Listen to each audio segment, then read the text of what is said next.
Então vamos lá. Método Lindley, que é o procedimento de treino domiciliar, né, que era feito no Portage, foi modificado com base nesse método, né, de ensino com precisão.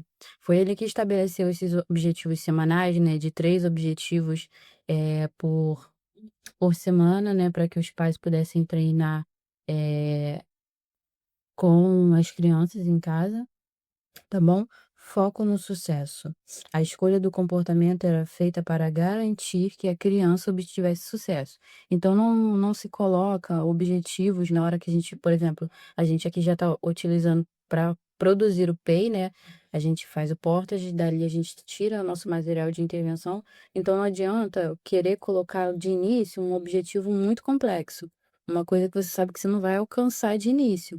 Porque se aquela criança ela não consegue, por exemplo, segurar nem na própria colher, né, para se alimentar, se ela não consegue pegar alguma coisa e continuar segurando, que dirá ela vai segurar um lápis, ou ela vai fazer a pega correta para a idade dela, tá bom? Então vamos começar com objetivos, mais realistas, para depois se ir ampliando. Componentes do treino domiciliar, tá? Instrução escrita, né? Orientação detalhada deixada para os pais e tem um modelo de orientação parental dentro do nosso curso lá, bem bonitinho, um template feito no Canva, que você pode modificar, colocar sua logo, tá? Discussão, né? Que é a troca devolutiva que a gente faz, modelação, o professor, no caso, o terapeuta demonstra como realizar as atividades com a criança e o registro, né? Os pais documentavam diariamente o desempenho daquela criança. Eu estou trazendo um pouco da visão, né, para hoje em dia e um pouco do que está escrito aqui no livro. Tudo aqui foi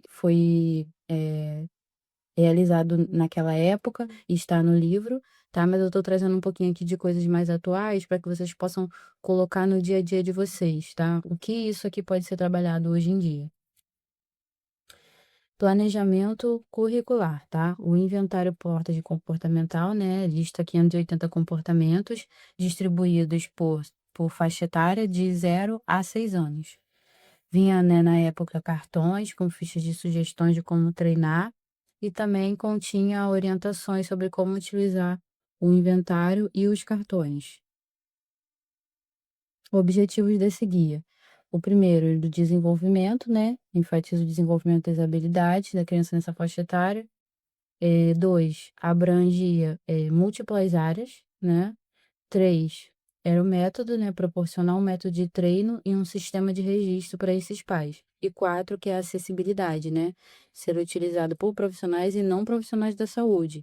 Então um pai num lugar de difícil acesso, num ambiente rural, conseguia aplicar esse teste, conseguia, fazer esse acompanhamento e fazer essa evolução dessas crianças. Desenvolvimento do guia, né, de 69 a 72, foi o desenvolvimento inicial dos 580 itens, que são esses comportamentos que a gente vê hoje. 72 foi a publicação, né, da edição experimental, 74 foi sondagem com 500 usuários para coletar sugestões de aperfeiçoamento e 76 a publicação da edição revisada, tá? Instrumentos base do inventário Portage. Esses instrumentos aqui foram utilizados como base, né, para poder se criar esse inventário, que é a escala social de Dole, ou DOL, não sei como é que se diz, que é instrumento para avaliação do desenvolvimento social, tarefas de desenvolvimento de Hanvi-Jürger, não sei dizer a palavra, tá? E escala de desenvolvimento GESEL, avaliação de desenvolvimento infantil em diferentes áreas. A sondagem, né, o resultado daquela sondagem de 1974. Uma sondagem com 500 usuários revelou, desculpa, que 60% utilizavam o guia Portage para planejar atividades em sala de aula. O guia era usado com diversos tipos de problemas em diferentes locais, lar e instituição. Então, eles utilizavam o guia para montar um planejamento, escolar, né, as atividades para a sala de aula. Perfil de usuários: profissionais, professores, psicólogos, médicos, auxiliares de professores, também aplicavam, né, em outras instituições, e pais, né, que é o que a gente mais vai falar aqui também. que são os familiares que utilizavam esse guia para o desenvolvimento dos filhos em casa. Então, esse guia foi publicado para diversos profissionais. Como hoje em dia também, quando a gente aplica um teste e traz esse resultado, que a gente coloca no relatório, a gente tem que deixar ele acessível para todos esses profissionais. Você também não pode deixar numa linguagem muito difícil para que, por exemplo, se uma mãe quiser ler, ela não consiga entender. Ou se uma professora quiser ler, não esteja numa linguagem habitual dela, de um contexto que ela está acostumada, tá bom? Áreas do guia, né, que a gente conhece. A estimulação infantil, né, para bebês de 0 a 4 meses, socialização, linguagem e autocuidado. Cognição e desenvolvimento motor também, tá, que é a área psicomotora. Todas as áreas são para crianças de 0 a 6 anos, exceto estimulação infantil, que é específica para bebês de 0 a 4 meses. Aí ela vai estar lá em cima, assim, bem, eh eh, a área de estimulação infantil, ela fica no início do teste. Observações importantes sobre o guia, tá? A flexibilidade na sequência, né? Embora baseado em normas de desenvolvimento, é provável que nenhuma criança, isso aqui são as palavras do teste, normal, siga com exatidão a sequência proposta, tá? A gente usa hoje em dia a palavra típica, né? Que é melhor, mas enfim. Adaptação individual, crianças podem omitir itens, apresentar outros fora da sequência ou requerer objetivos intermediários adicionais. Tá? Personalização. O usuário podia alterar, né, a sequência e os objetivos para atender às necessidades específicas de cada criança, tá? Isso aí foi algo estabelecido naquele guia daquela época.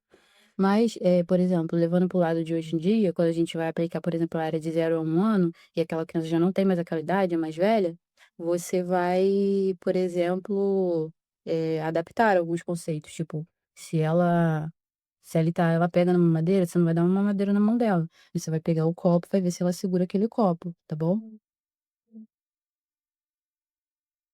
As áreas de desenvolvimento, né, que a gente já falou um pouquinho delas, que é a socialização, né, interação com pessoas e o ambiente. Linguagem, comunicação expressiva, pensamento, né, ali na cognição, raciocínio e resolução de problemas. Motor, né, que é ali a área psicomotora, coordenação e controle dos movimentos. E autocuidado, que é a independência nas atividades diárias, tá? As áreas não são isoladas, havendo sobreposição entre elas, uma vez que o processo de desenvolvimento é cumulativo, ou seja, né, não é legal que você avalie só uma coisa. Quando se trabalha numa clínica multidisciplinar, geralmente, né, cada um vai avaliar na sua área e depois os profissionais juntam. Mas também, no meu caso, por exemplo, às vezes eu avalio tudo da criança. Mas se você trabalha, né, vamos levar aí para a realidade da realidade. Se trabalhando para um plano de saúde, você não tem condições de aplicar tudo, até porque são muitas crianças e pouco tempo. Então você vai aplicar ali a sua área, tá, e as demais coisas que você conseguir fazer, você pode pedir para a mãe te ajudar, a mãe, né, aqui você vai poder ver que os pais participam totalmente do processo. Aí você vai pedir para a mãe te ajudar, responder algumas coisas em casa, às vezes eu mando algumas coisas para os pais testarem para mim em casa, e dá super certo, tá?